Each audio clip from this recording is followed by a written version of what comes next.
What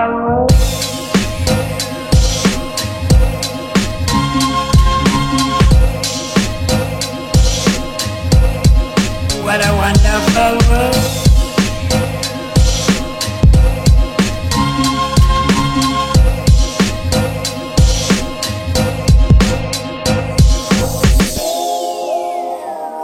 Welcome to Nidi in Wonderland.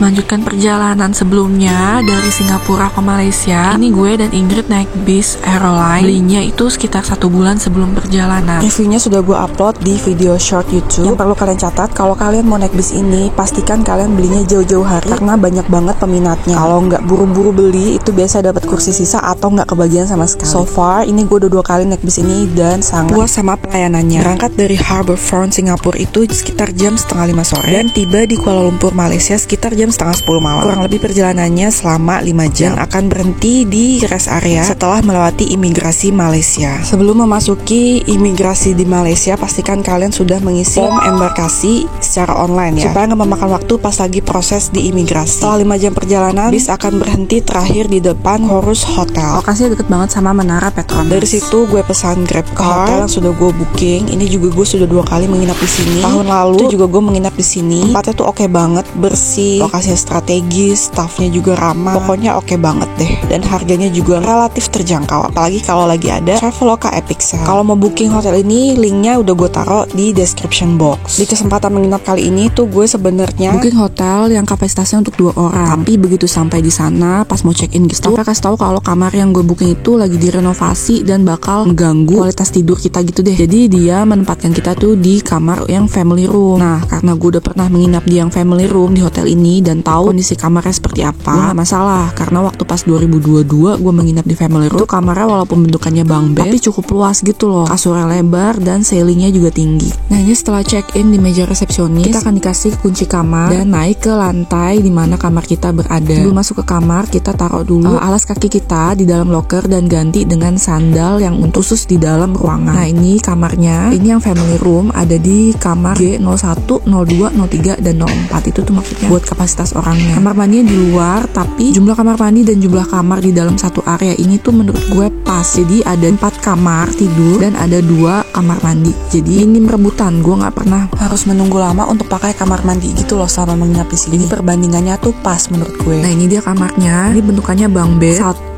tingkat itu bisa untuk 2 orang. Jadi ini sebenarnya kapasitasnya bisa untuk 4 orang. Karena gue cuma berdua, jadi gue dan Ingrid hanya pakai kasur yang ada di lantai bawah ini. Karena kasur yang di lantai atas itu sebenarnya tinggi banget guys kalau untuk naik turun ke atas gitu. Ya walaupun kecil tapi ada jendela nih yang mengarah ke pemandangan yang ada di luar gedung. Lumayan lah ya, masih ada yang dilihat gitu walaupun kamarnya nggak luas. Nah, tahun 2023 itu gue menginap di sini cuma dapat harga 300 ribuan rupiah aja. Dan gue datangnya kan bertiga, jadi dibagi 3 tuh. Jadi kalau kalian datangnya berempat, tinggal bagi 4 aja. Nggak nyampe 100 ribu rupiah kan per orang. Setelah unpack barang-barang bawaan, itu gue dan Ingrid gantian mandi, terus makan di common roomnya yang ada di lantai 2. Ini kamarnya kebetulan gak ada di lantai 3. Dan ini keesokan harinya, ini gue dan Ingrid udah selesai dandan, udah siap-siap mau ke destinasi pertama di Malaysia.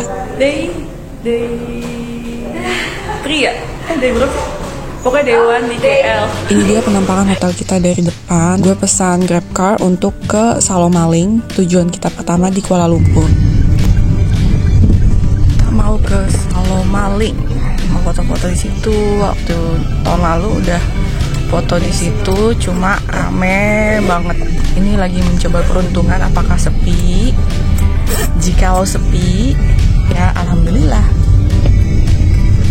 Salomaling atau Saloma Bridge ini lokasinya deket banget sama Menara Petronas. Jadi kalau kalian lagi ke LCC Suria, sekalian deh mampirin ke sini karena kalau untuk foto dengan background Menara Petronas itu tuh lebih bagus di sini. Otopet aja ya. Biar mana-mana. Kalau sama Grab. Berapaan sih nih? Ini bagus sih.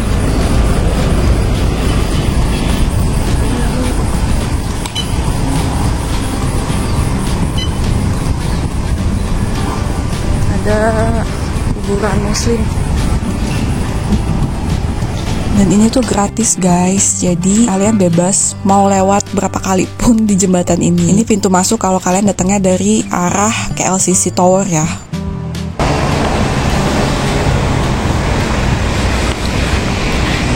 Ambil dulu gue. Iya. Makan deh.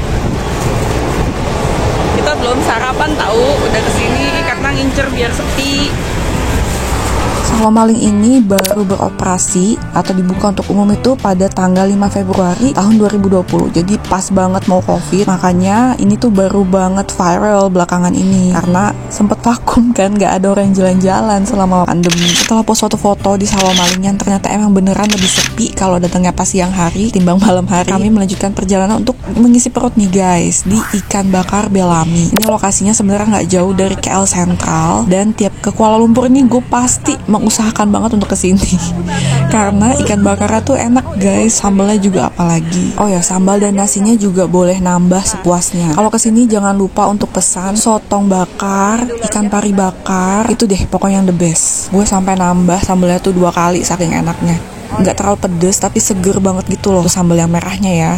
Udah gitu gue tambah sama kayak semacam tumis kangkung biar tetap ada ijo-ijonya gitu pas makan. Kalian juga bisa lihat proses pembakarannya itu agak beda dari yang ada di Indonesia. Jadi alat ngegrillnya tuh kayak rata gini nih, kayak semacam teflon gitu kali ya. Kalau di Indonesia kan pakai arang, ini bentukannya kayak gini kan. Nah sementara kalau di Ikan Bakar Bellamy ini bentukannya seperti ini dan dialasi daun pisang. Jadi begitu dimakan masih ada aroma-aroma dari daun pisangnya itu. Sedep banget deh. Setelah kenyang naik grab car lagi ke daerah Bukit Bintang, tepatnya di sekitaran Pavilion Mall. Ini kami kesini untuk beli beberapa titipan temen dan belanja untuk keperluan sendiri. Setelah itu mampir ke Uniqlo. Tepatnya di lantai 2 tuh mereka ternyata punya cafe guys. Kafenya nyempil gitu di pojokan dan bisa overlooking ke daerah sini nih, ke persimpangan jalan yang ada di depan Pavilion. Gue dan Ingrid pesan cafe latte dan memang menunya sebenarnya nggak begitu banyak. Surprisingly kopinya tuh enak loh guys. 1 cup gini kurang lebih sekitar 30 ribuan rupiah. Selesai belanja dan ngopi-ngopi cantik di Uniqlo, kami lanjut ke Dataran Merdeka. Gue baru pertama kali kesini tapi kita cuma sebentar, nah hanya foto-foto dan lanjut makan lagi. Lokasi restoran nggak jauh dari Dataran Merdeka, tepatnya ada di Petaling Street, dan ini kita jalan kaki aja. Sempat mampir juga ke Central Market, ya walaupun nggak belanja apa-apa, cuma jajan coconut shake aja yang rasanya agak kemanisan ya. Lagi-lagi di tahun 2023 gue juga sudah kesini bareng Ingrid dan Cing Didi. Nggak ada makanannya yang failed di lidah kita, jadi makanya gue dan Ingrid putuskan untuk balik lagi ke sini. Ini dia restonya, ini ada di Jalan Sultan,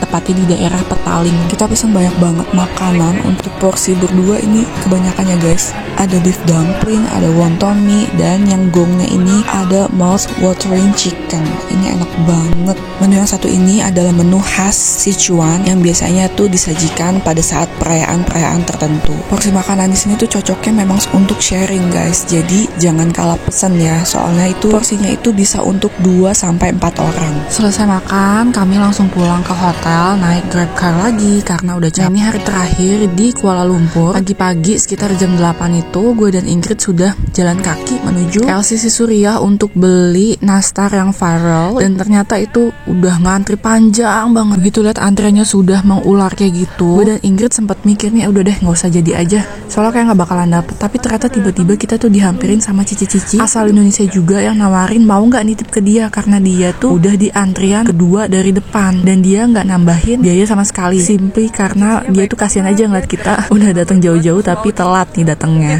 Berapa padahal? 40 apa ya? Dia mau beli berapa sih? Enggak, dia nggak beli banyak, dia buat diri Oh. sama keluarganya dia. Oh ya ampun, baik banget.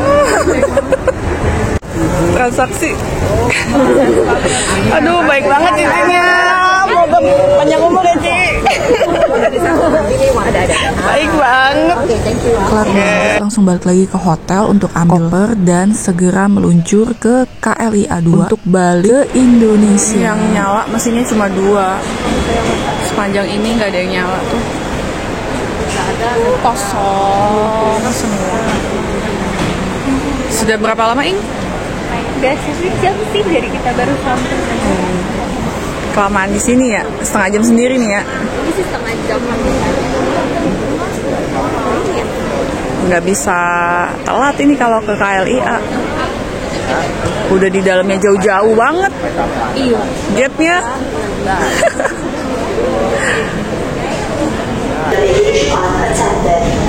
Kita udah mau pulang. Iya, kembali ke reality. Balik ya KRL. Itu dia perjalanan selama 5 hari di Singapura dan Malaysia dalam rangka nonton konser Coldplay sekalian jalan-jalan. Semoga menghibur tontonannya. Jangan lupa untuk like, subscribe, dan komen di videonya ya. Jangan lupa untuk tonton video part 1-nya. Terus jangan lupa juga untuk komen, like, dan subscribe di channel ini. Terima kasih.